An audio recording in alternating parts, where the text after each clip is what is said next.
Hello students, welcome to EPG Pathshala. I am Dr. Vishal from Maharaja Agarsen University, Badi, Himachal Pradesh. Today we are going to discuss about the module Rural Entrepreneurship under the paper Tourism and Hospitality Entrepreneurship and Legal Environment.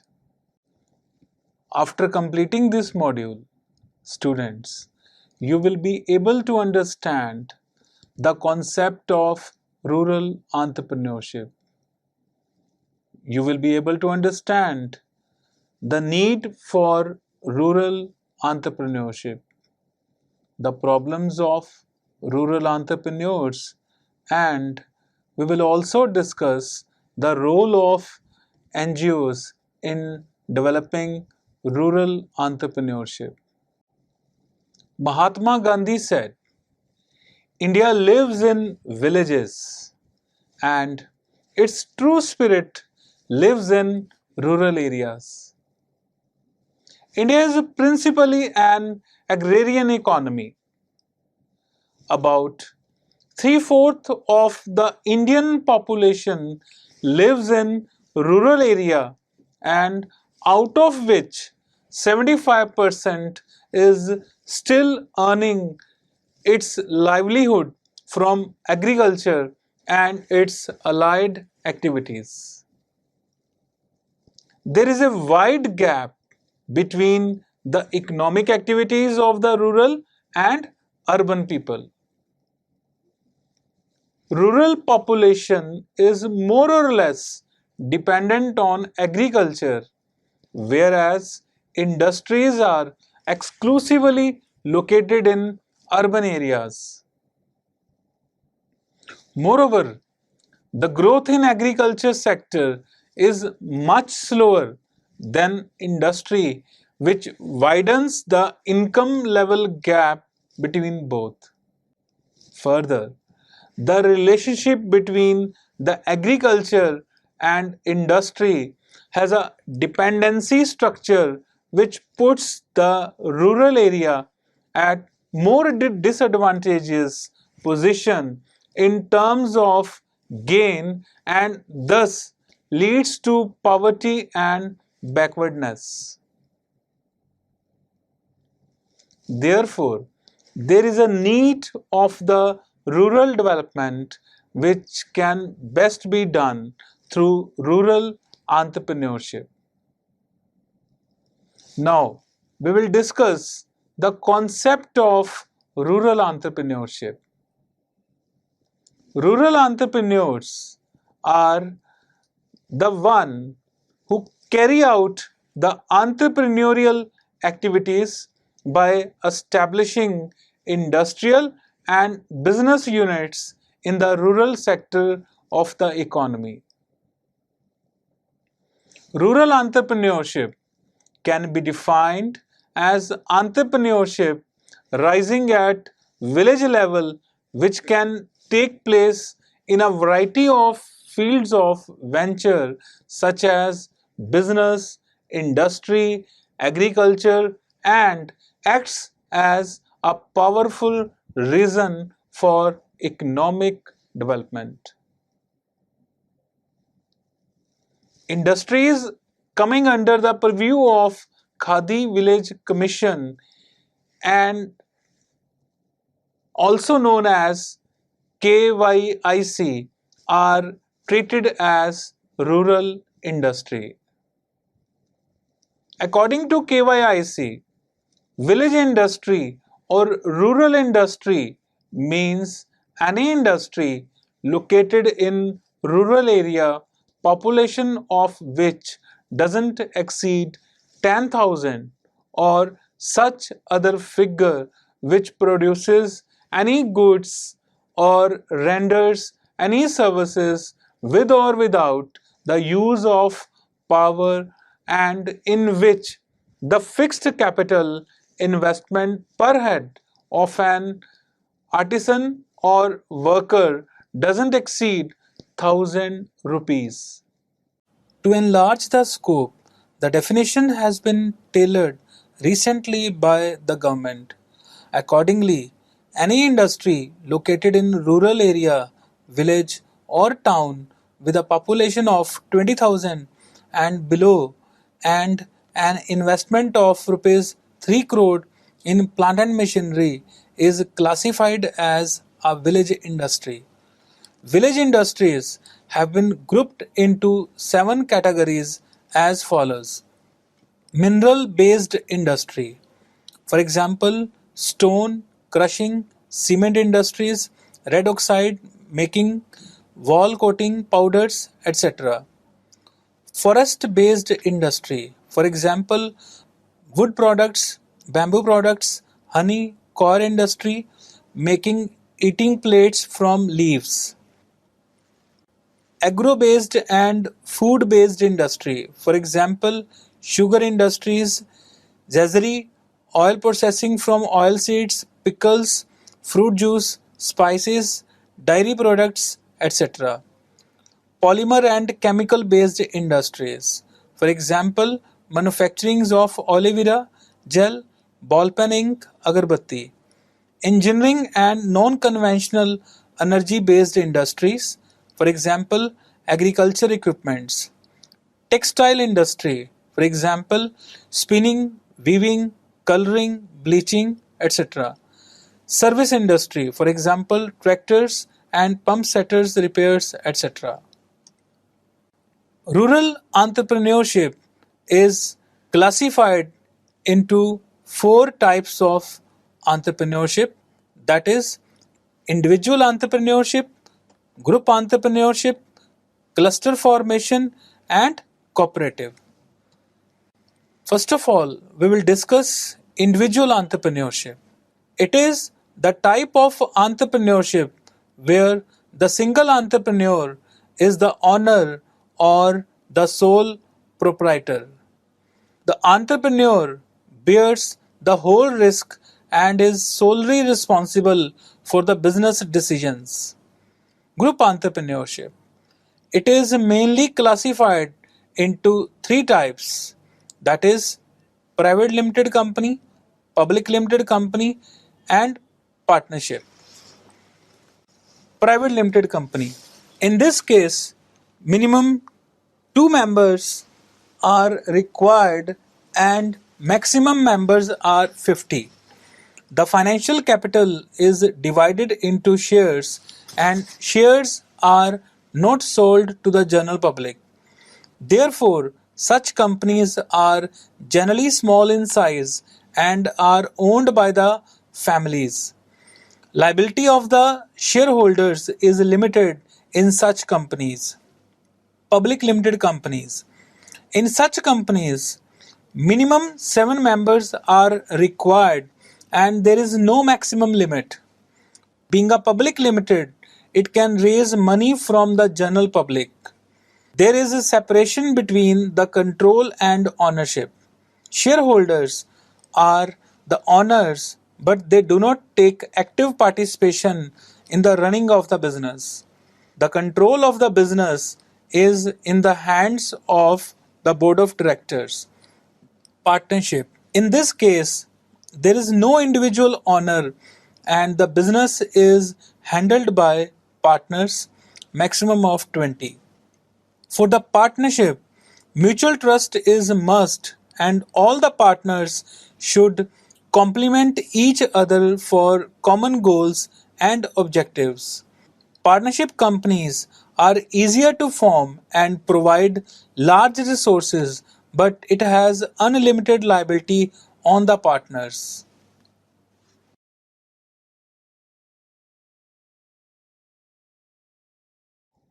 Cluster formation. It is a formal and informal group of people to achieve common objectives. It includes NGOs, VOs, SHGs, and CBOs. We'll discuss it one by one. NGOs, non governmental organizations. These are non profit organizations sponsored or formed by the government and are registered under the Societies Registration Act 1860. A minimum 7 people are grouped together for the socio-economic growth of the people. These are the formal organizations and usually receive funds from the government. Voluntary organizations. These are the organizations generally initiated by the individuals to serve the society and for the socio-economic development of the people. These organizations may or may not register under any act. Such organizations are generally sponsored by the NGOs or the government. Self-helping groups. These groups are mainly consist of 10 to 20 people and are formed with the objective to mutually help each other. These groups are sponsored by the NGOs, VOs, and sometimes by the government for the socio-economic development of the backward people. It is an informal organization. Community-based organizations, CBOs.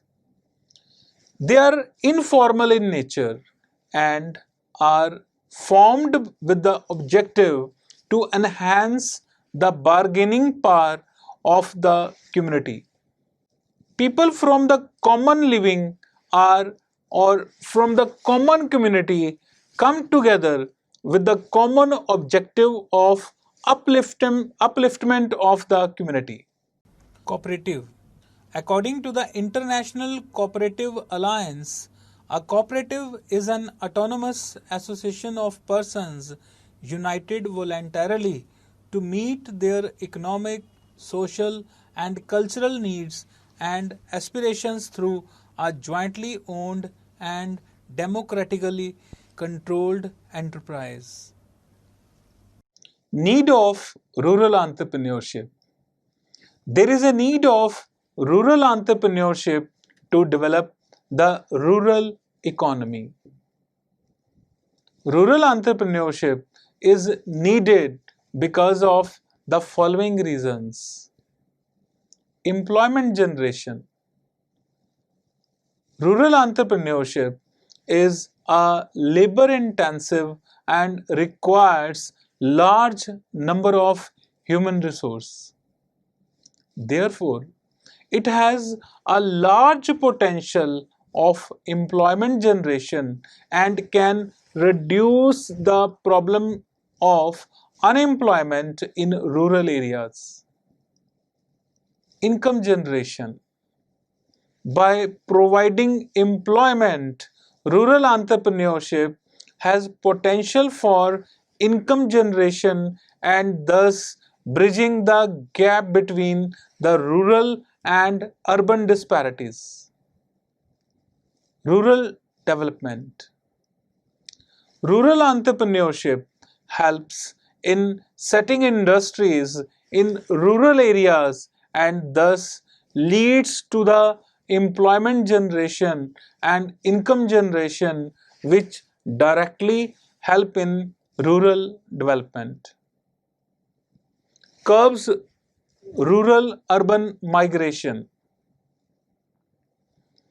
Rural development helps in curbing the rural-urban migration by reducing the unequal growth in cities. Environment friendly. Rural industries are more environment friendly, thus leads to the development without damage. Builds up village republics.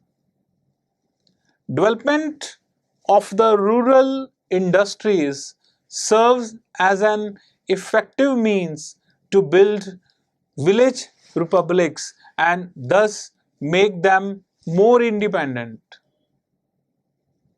Improved standard of living.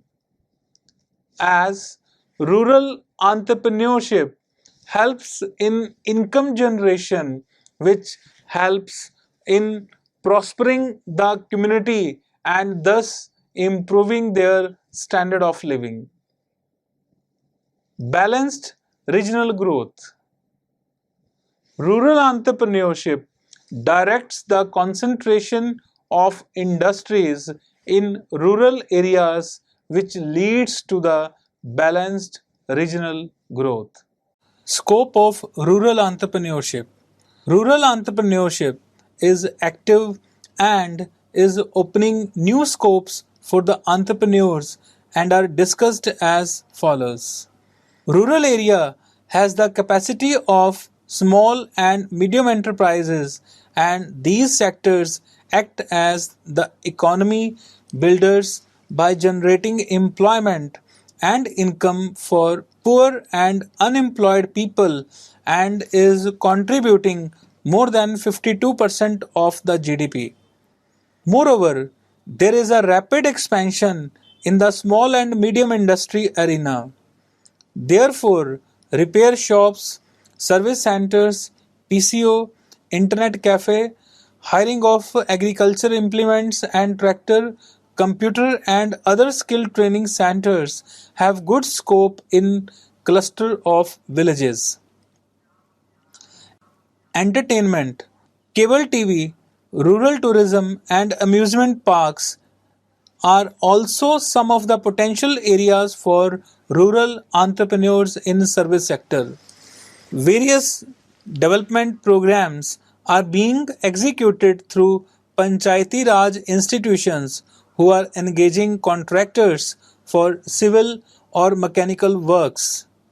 Rural youth can start this business. Changed consumption pattern has opened up new avenues for trading activities in rural areas.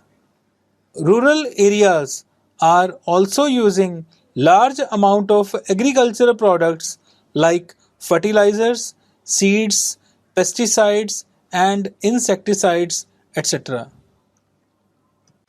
Problems faced in the growth of rural entrepreneurs.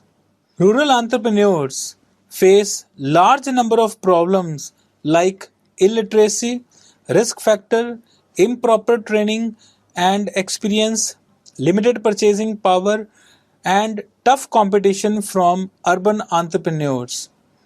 Various problems faced by rural entrepreneurs are scarcity of funds. Rural entrepreneurs find it difficult to get external funds due to the risk involved in the rural industries. Moreover, the procedure to avail loan facility is too long and cumbersome that its postponement often disappoints the rural entrepreneurs. Competition. Rural entrepreneurs face tough competition from large scale industries and the urban entrepreneurs as their cost of production is high due to high input cost. Middleman. As there is small market available for rural entrepreneurs, so they are heavily dependent on the middleman for marketing of their products and thus middleman exploits rural entrepreneurs. Legal formalities. As rural entrepreneurs are illiterate and ignorant, so they find it extremely difficult to comply with various legal formalities in obtaining licenses. Moreover, the legal formalities are so complex and time consuming that it becomes tough for the entrepreneurs. Procurement of raw materials. Arranging raw material is really a tough task for rural entrepreneur. They may finish with poor quality raw materials and can also face the problem of storage and warehousing. Risk element. Rural entrepreneurs face tough competition from large scale industries and do not have large market available for them. Therefore, have much less risk taking capacity due to shortage of financial resources and external support. Lack of technical knowledge. Rural entrepreneurs suffer a problem of lack of technical knowledge because rural people are illiterate and lack of training facilities which acts as hurdle for the rural development. Lack of infrastructural facilities. Though government is putting its best efforts, but the growth of the rural entrepreneurs is not very healthy due to lack of proper and adequate infrastructural facilities. Poor quality of products. Rural entrepreneurs produce inferior quality of products due to lack of availability of standard tools and equipment and the availability of poor quality raw materials. Negative attitude. The environment in the family and society is unfavorable to support rural people to take up entrepreneurship as a career. It may be due to lack of awareness and knowledge of entrepreneurial opportunities. Advantages of rural entrepreneur. There are various advantages of rural entrepreneur which are abundance of resources, easy availability of labor, tax advantage, low investment, employment, slow down urban migration and meet demands. All these advantages are discussed in detail one by one. Abundance of resources. Rural areas have abundant natural resources including land, water minerals, and solar power, and also wind power. Moreover, land is easily available at cheap rates. Easy availability of labor. Semi skilled and unskilled labor is easily available, and low wage rates increases the vulnerability of rural areas for industrialization. Tax advantage. Tax burden in rural area is low, which increases competitive strength of rural industry. Low investment. Rural industries can be started with low investment and production can be done at a less cost due to easy availability of resources. Employment. Rural industries generate jobs in the developing countries like India, where the unemployment is the main problem. Slow down urban migration. As rural industries create jobs, therefore, it slows down the rural urban migration, which creates problems in urban areas. Meet demands. In developing countries like India, where the population is extremely large, rural industries can help in meeting demands arising from local consumption needs. The role of industries is of vital importance in our country due to the above mentioned advantages. Developmental strategies for rural entrepreneurship. While developing strategy for industrial enterprise in rural areas, it is necessary to take into consideration the totality of rural reality in terms of resources, physical and human, as also environmental. It is believed that these are the approaches which can be used for formulating strategy for rural industrial enterprise. Harmonize government efforts. Government should synchronize its initiatives with some NGOs or the agencies working for the rural development so that policies can be implemented in a perfect order for the rural growth. Technology development.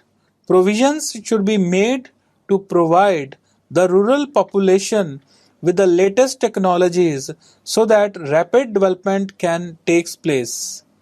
Basic training for prospective rural entrepreneurs. Prospective entrepreneurs must be identified and basic training should be provided. They should be motivated by telling the success stories of the different entrepreneurs. Skill enhancement training programs. Such training programs should be provided to the rural population so that skilled workers can be available for the rural industries. Modern infrastructure facilities.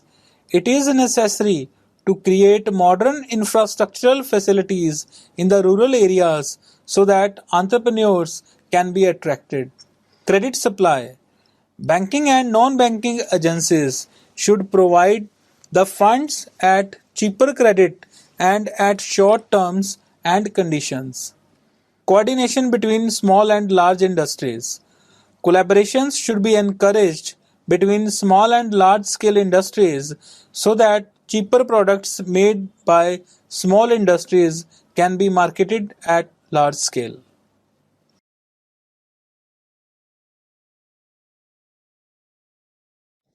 The training imparted to the rural population can be divided into three types. Number one, stimulation. Conducting workshops and trainings for the rural population to stimulate the entrepreneurial attitude amongst them. Number two, counseling. Providing counseling and consultancy services to the rural entrepreneurs regarding project analysis, selection of an idea, preparation of business plan, etc. And number three, assistance. Providing help to the target group in financial support and providing market for their products. Role of NGOs in development of rural entrepreneurship. Today, we have large number of the NGOs working for the rural entrepreneurship. The main NGOs are National Alliance of Young Entrepreneurs, World Assembly of Small and Medium Entrepreneurs, Xavier Institute for Social Studies, Seva of Ahmedabad, Y Self-Employment of Calcutta, Awake, Association of Women Entrepreneurs of Karnataka, and Rural Development and Self-Employment Training Institute based in Karnataka. NGOs functioning for the rural entrepreneurship can be classified into three types: primary level, secondary level, and grassroots level. Primary level NGOs. These are the NGOs who assemble their own resources and implement developmental activities on their own and works at international level. Example: ActionAid, Oxfam, Christian Children Fund, etc. are some of the best examples of primary level NGOs in India. Intermediate NGOs.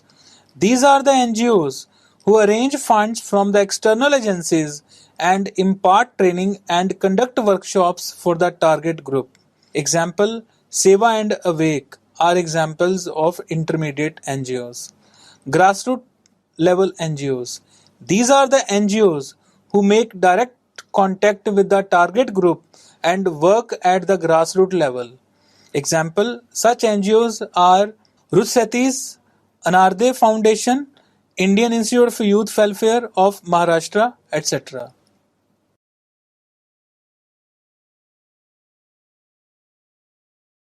Role of NGOs in development of rural entrepreneurship. Rural entrepreneurship is one of the most important factors for the rural development to remove the problem of unemployment and poverty. Therefore, It is the need of the hour.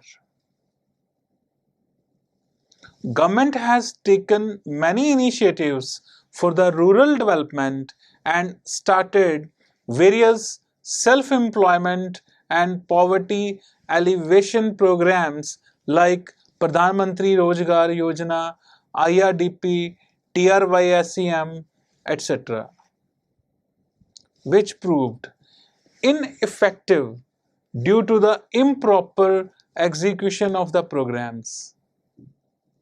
For the rural development, one has to be at the grassroots to identify the problems and then find the solutions, and this can be done only when one is in the contact of the rural population.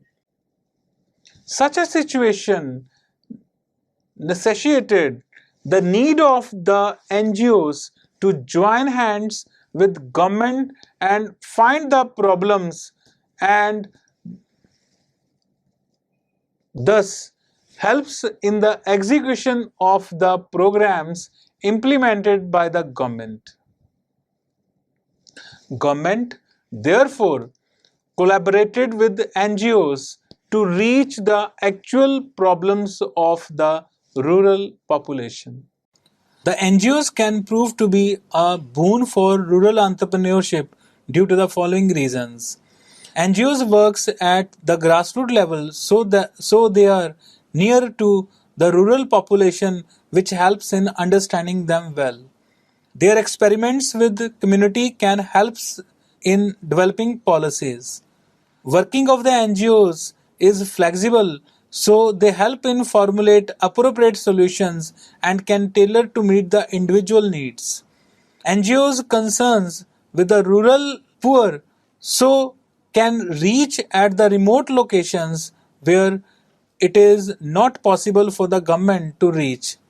Due to their flexibility, they have the capability to innovate and adapt using technology transfer and settle them according to the local conditions. NGOs also suffer from certain weaknesses as following. NGO's primary job is to work for the social development of the community, so there can be role conflict.